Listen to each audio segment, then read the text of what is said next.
We're totally gonna like have no conversation, but lots of it about nothing. Oh, totes my faves.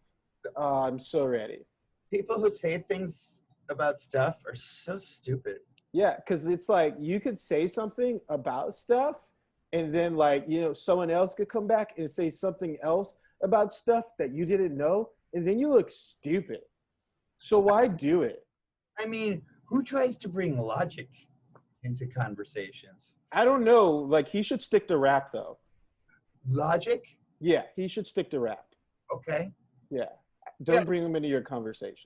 Yeah, that's the problem. I said, logic, come on over here. And then he just starts saying some weird shit. Yeah. I mean, he's smart though, but still. Yeah, I shouldn't bring him in a conversation. No.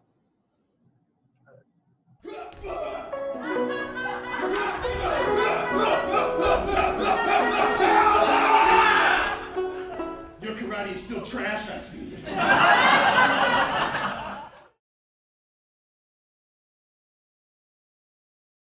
I don't think we knew exactly what the duo was going to be, but we had some ideas.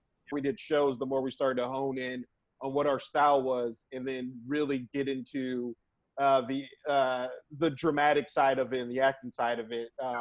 And then somewhere along the way we talked, and I think Sergio came up with the like, hey, we need to say something to make sure people know what they're going to see, because it is a little different than what you would normally expect coming to an improv show sometimes. So, and once we did that, I think people started to be a lot more open because they weren't like just hit over the head with it. Everything is about me. So at the beginning of every show, we kind of just like go, hey, thank you guys for, coming out and coming on this journey with us. Sometimes it's going to be funny. Sometimes it's going to be serious. Wherever it goes, please go along with us. You're disingenuous, I'm not disingenuous. You think I want to say that? It sucks. It sucks. I left you because I hated you so much I couldn't even look at you without wanting to strangle you. Once we start prefacing it by that, people are then, oh, okay, now I know. So when this gets super sad and someone starts crying and it gets awkward, I don't have to feel bad about that. Is it weird that it's so dark? I got to tell you, I don't know. I do wonder what's around you. I have no secrets. You see that? Red wall and SDSU flags. It's all out in the open. This is everything.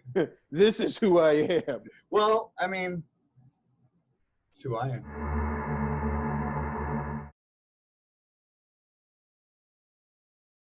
A couple of other improvisers have a writing group going on that I am writing with them every week. We get online, we do a prompt and at random. And then once we get our prompt, we jump offline, we write for about an hour, then we jump back online and we cast what we wrote, our sketches or whatever it is, and then we table read them all together. So it's really, really fun. And it's like probably the thing I'm doing over quarantine that feels the most like improv, like that family group of people making content, even if we're not putting it on as a show for the world. It's been really fun.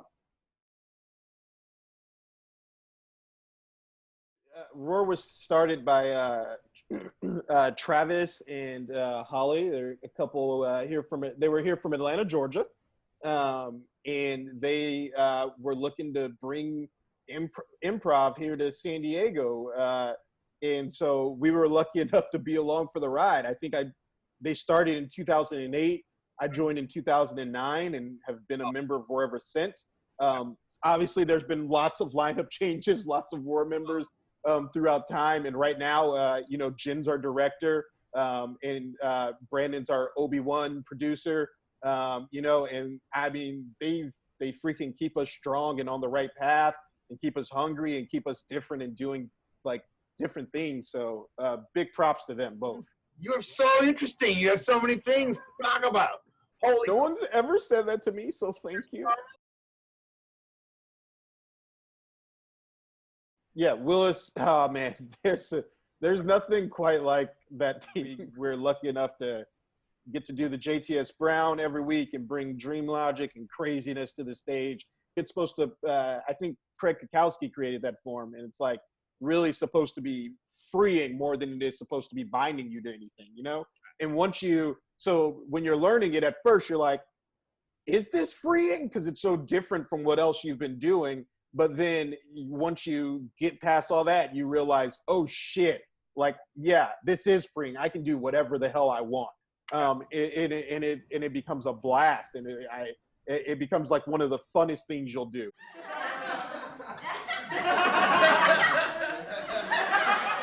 Once upon a time, there was an old, really big mansion deserted on the top of a hill in a very small town.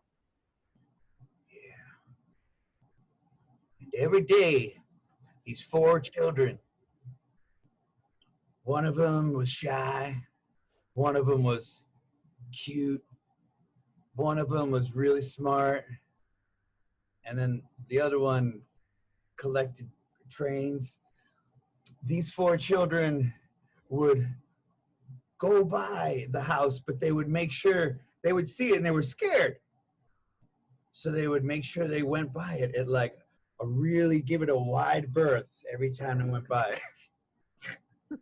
Long one.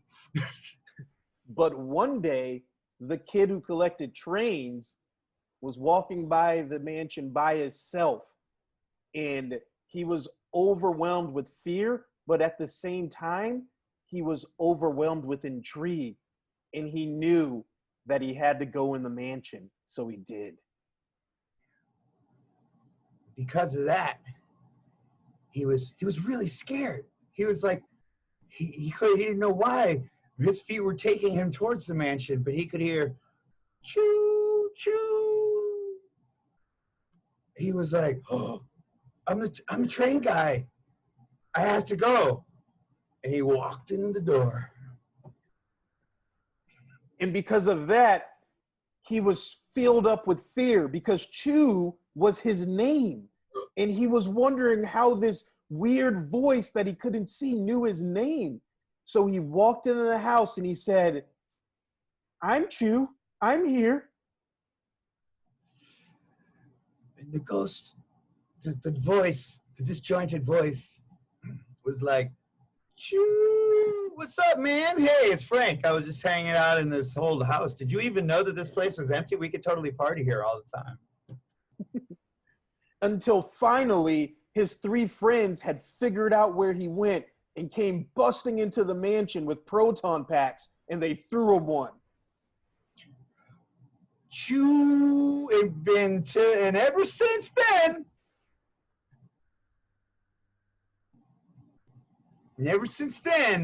Chu held on to that proton pack,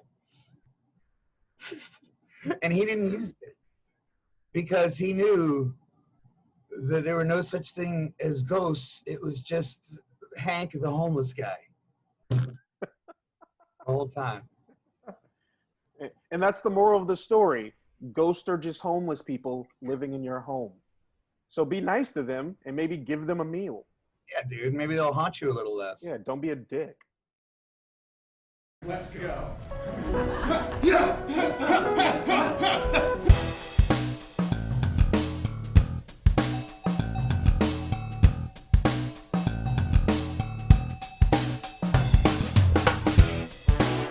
We're gonna light this party up.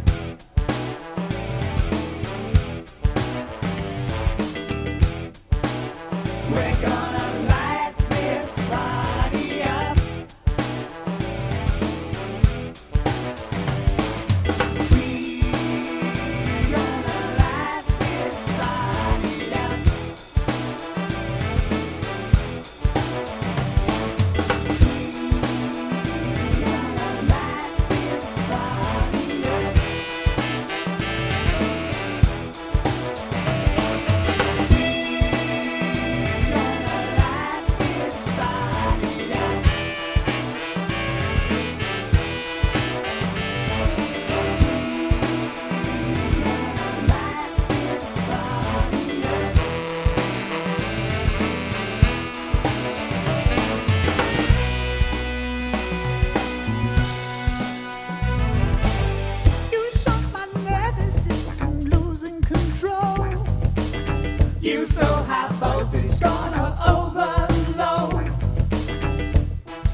kick.